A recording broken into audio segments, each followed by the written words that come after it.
I always have to have music there. If I walk in, I'm like, West vibes. Because otherwise, this day is not going to be fun. Hi, models.com. This is Julia Sarr-Jamois, and I'm here for a chat at the Mark. I started when I was 19, interning at ID. I was doing an art foundation at Camberwell, and then I was offered a 2-week placement there. Did the 2-week placement, absolutely fell in love with working for a magazine and like working in the fashion department. So I chose to quit my art foundation and go and work at ID.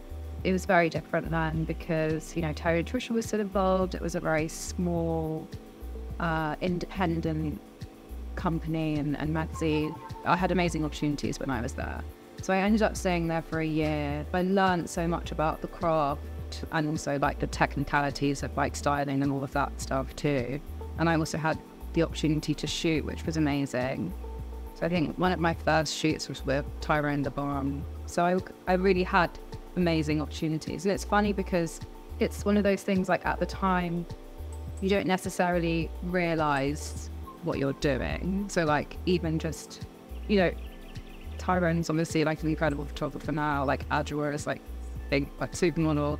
But it's so funny because at the time we were just like super young, having fun, sort of experimenting. And then I left with Fran Burns to assist her at Love magazine. It was right at the beginning as well of like street style sort of becoming a thing at the shows, and it afforded me an opportunity to go to shows. Then I started sort of getting photographed a lot. I think I've like spoken about it before, but it was sort of a blessing and a curse for me in terms of like where I wanted my career to go.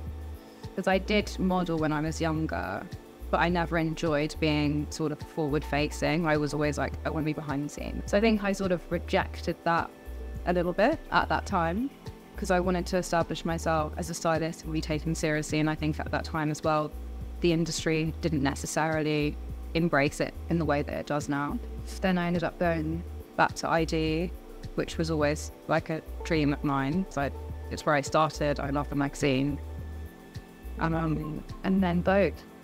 I mean, yeah, so then it's been like about 5 years. When I got to ID, I felt like I was sort of able to produce work that really felt like me and what I wanted to say.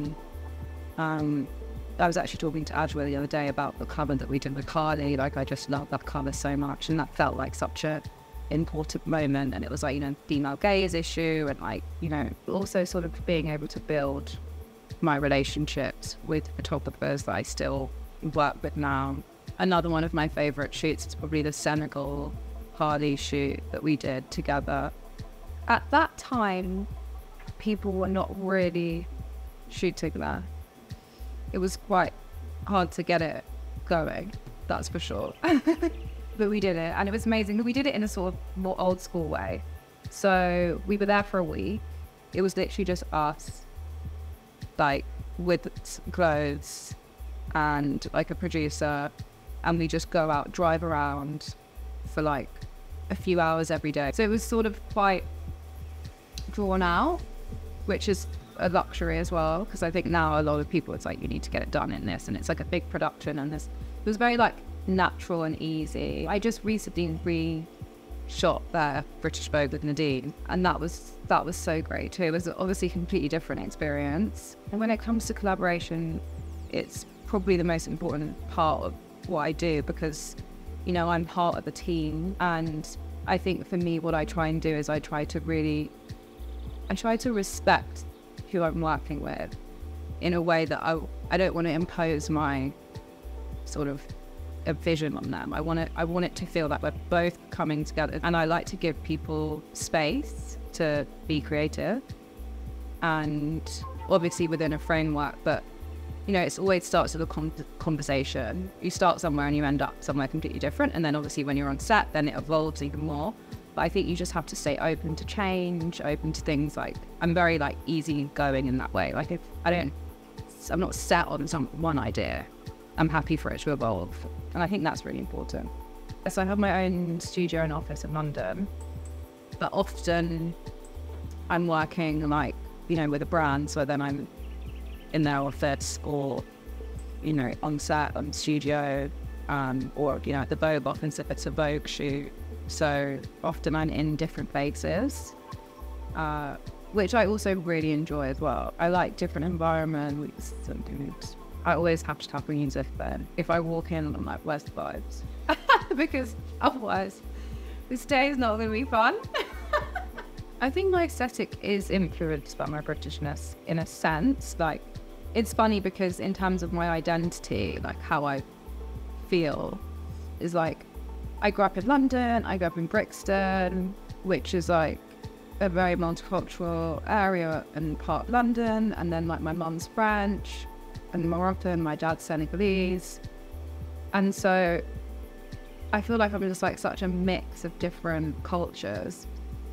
And I don't know how British I actually necessarily feel, funnily enough. I think I feel more like a Londoner.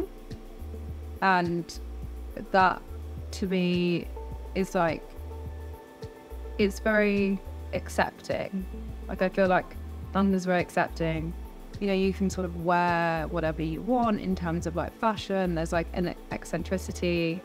But then I think, the French element of like having a French mother, it's like that brings a little bit more chic, and then you've got like the Senegalese just style, inherent style. Senegalese people are so stylish. Like, you go there and you're like, whoa, everyone's just dressed so well. So I think like maybe it's just a mix of all of these things coming together. People always ask me like, what style, like, how do you know?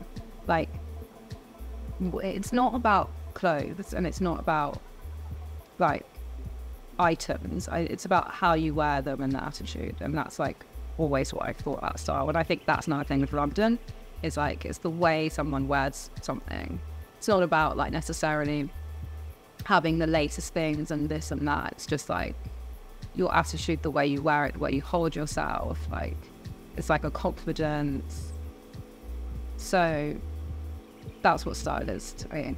When I'm shooting a model, like, personality is so important. Like, I love working with girls that have a strong personality, that have a strong person style. Like, because for me, I love to start the conversation with the casting, because I think it just drives the idea. Who can I envision in this fashion idea, for example?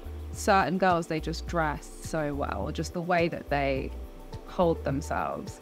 And for me, that's super important. But I think as my career's evolved and I've realized that actually, I've established myself as a stylist, and so I can feel like I'm in a space in the middle where I can also do these other things, like working with brands, like partnerships and stuff like that. I think the idea of like being a brand is super interesting to me as well, and how that evolves and how that develops. Working on the Fran collaboration was so much fun. It was like a real eye-opener for me, because also the time was like a year and a half nearly into it, sort of us working on it and then it coming out. I like trying new things. Like, I love a new challenge, and it's something I hadn't done before and I've always wanted to do. And it's definitely something I want to do again. Even a long project, for me a long project would be like 3 months. Whereas like sometimes you work on something for a week, 2 weeks usually. What I do like about what I do is this sort of short project-based work. Like, I find that really rewarding, because I like to just focus on something like intensely. Then there's another thing, and then there's another thing. I think it suits my sort of personality. I like to just always have change, keeping it moving, I'm quite good at boundaries within work.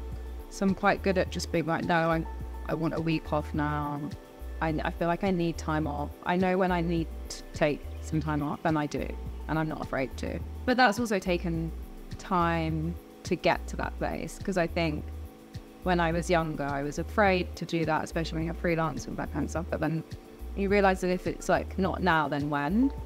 Like, time goes by and you're like, oh, actually, like, I need to sort of take care of myself, my mental health. And I travel a lot, and sometimes I'll stay, if I'm traveling somewhere for work that I like, I'll stay an extra few days, enjoy it, and sort of try to like, make the most of the travel that I do for work as well. I think that's a nice way to balance it out. I try and have something with me that like I can build a routine. And then I do like a little meditation every morning as well. I think it's important to have like certain things that you can do. I think you just have to embrace when things go wrong, like don't fight against it. You know, I've actually been so lucky because I haven't had any like, you know, of course I've had like difficult shoots, you know, where things haven't like worked out, you know, it's been a difficult day or whatever, but I haven't had anything that's like so terrible. Or maybe I just don't see them as terrible because in the end it's fine. Because everything always is fine in the end, and everything always like happens how it's meant to happen. Just like let it be. Be patient. Things take so much longer than you thought they were going to take. And again, like let go of an outcome. And sometimes if things don't work out, it's not meant to be. And you know, and I think that's the thing. Sometimes I'd be like, oh, why isn't this happened? Why isn't that happening? And I get so upset about it. And then as I've gotten older and like I guess more experience, I'm like, no, if it doesn't happen, let it go. Something else will.